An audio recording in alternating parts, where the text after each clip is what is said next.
When Prince Abdul Azim of Brunei arrived in the UK, the city of London welcomed the charismatic son of Sultan Hassanal Bolkiah with open arms. Also known in Hollywood as the billionaire crown prince of partying, the prince's extravagant and glamorous lifestyle drew widespread significant attention.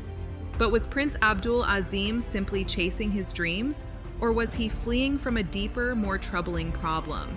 How did this bold choice ultimately shape his destiny? Let's dive in and uncover the fascinating story behind his life. This is Crown Buzz Channel. Before we continue, make sure to subscribe to our channel and hit the bell icon for notifications. Let's begin. Prince Abdul Azim ibn Hassanal Bolkiah was born in Bandar Seri Begawan on July 29, 1982. He was the second-born of Hassanal Bolkiah, the Sultan of Brunei, and fourth in line to become the ruler of Brunei one day. Hassanal Bolkiah, his father, has doubled as the Sultan and the Prime Minister of Brunei since 1967, after the country gained independence from the UK in 1985.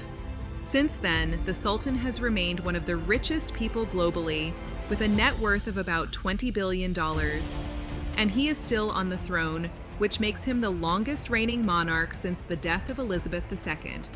The Sultan has 5 sons and 7 daughters with his 3 wives.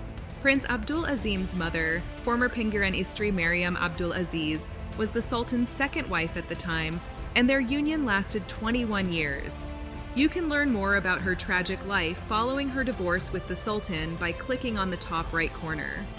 Despite the divorce, the Sultan took responsibility for his son, Prince Azim. After all, he was an heir to the throne regardless of his parents' divorce. Prince Azim's educational path led him from the International School Brunei to Raffles Institution and Oxford Brookes University, where he earned a degree in politics and international relations. In 2008, he arrived at Camberley, Surrey, with his father and bodyguards, not for a routine visit, but to begin a 9-month officer training course at the Royal Military Academy, Sandhurst. Shockingly, Prince Azim dropped out after just 1 week. The intense training proved too challenging when he missed a morning drill. He expressed his desire to leave and, 2 days later, informed his platoon commander of his decision and returned to Brunei. Sandhurst's training is known to be extremely demanding, even for the privileged. A source noted, "The first couple of weeks at Sandhurst are incredibly tough. There's nothing quite like it, but for someone to quit after a week is unheard of." For those raised in luxury, such rigorous exercises must have felt unbearable, but the situation must have been humiliating for the prince's father, the Sultan, who was formerly a Sandhurst cadet himself. It can be said that the billionaire prince did not enjoy living a life of stress. Why would he? This was a man reportedly possessing a net worth of $5 billion. At this point, Prince Azim decided to follow his own path and pursued his dream of Hollywood stardom. Deciding to become a Hollywood movie director, the young prince invested some of his wealth into his London-based film company, Daryl Prince Productions. In 2014, he produced the movie You're Not You, featuring Hilary Swank, Emmy Rossum, and Josh Duhamel. The following year, he worked on Dark Places with Charlize Theron, Nicholas Hoult, and Christina Hendricks. In 2016, he produced the comedy Wild Oats, starring Shirley MacLaine and Jessica Lange. And in 2017, he produced The Time of Their Lives, featuring Joan Collins and Pauline Collins.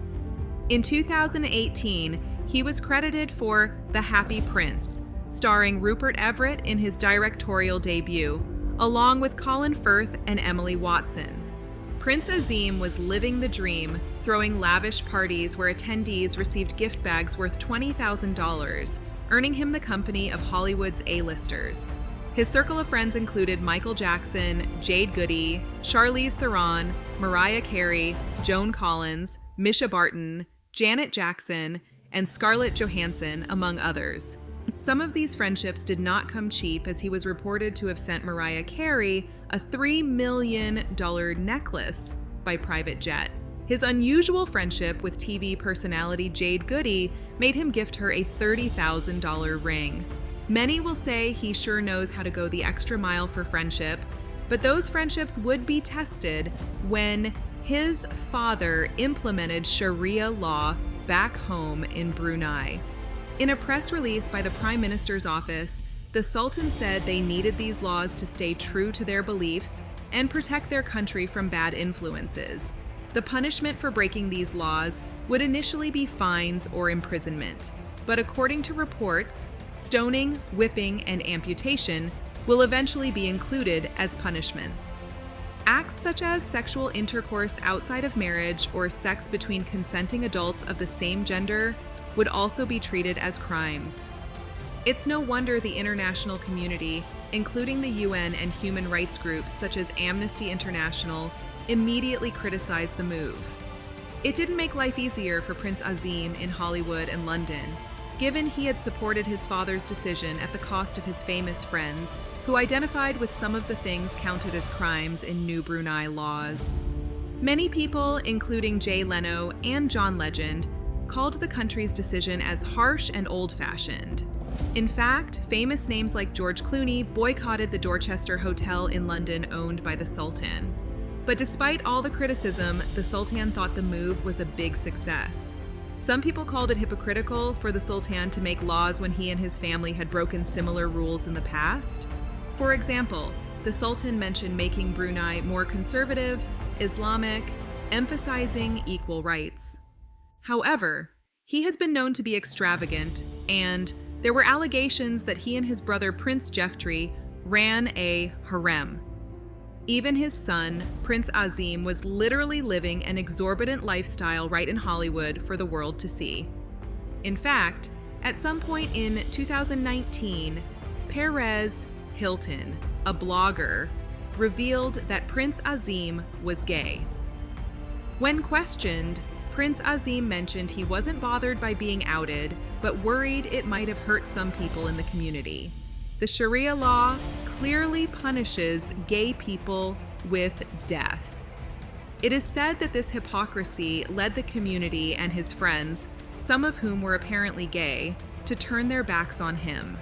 The stress from this rejection weighed heavily on him, and his only escape was to lift his spirits with extravagant parties. Prince Azim was likely caught in a difficult position, unable to make a choice without sacrificing something important. Despite this, he was known for his generosity and dedication to giving back. He passionately supported the arts and creative sectors and championed youth and individuals with disabilities through donations and advocacy. In 2009, he created unisex weekend bags for MCM, using the proceeds to support the Make-A-Wish Foundation UK, a charity he was involved with. In May 2011, during a charity event in Brunei, he pointedly informed people to treat autistic individuals with respect and that they should be valued like any other family member. He was there lending his support again during the second ASEAN Autism Network Congress in April 2013, advocating for better support for families with autistic members. Despite Azim's efforts to make the world a better place and play the fun-loving Prince Charming on the celebrity circuits of London and Hollywood, this fairy tale was not destined for a happy ending. 38-year-old Prince Azim passed away on October 24, 2020, at Jerudong Park Medical Centre after a prolonged illness.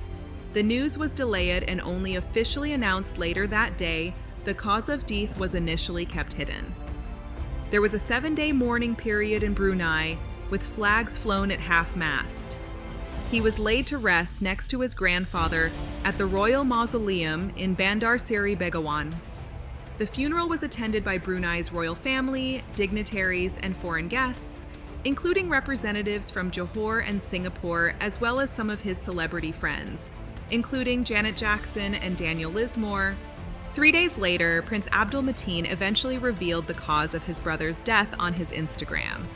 Eventually, my brother succumbed to multiple organ failure caused by persistent infections due to the autoimmune disease. Prince Abdul also revealed that his dead brother was dealing with bipolar disorder very few people knew about, which made the fight harder. Prince Azim was a big advocate of bringing awareness to different causes and would be happy that the world was made aware of his struggles. As we reflect on Prince Azim's life and legacy, what can we learn from his journey and the challenges he faced?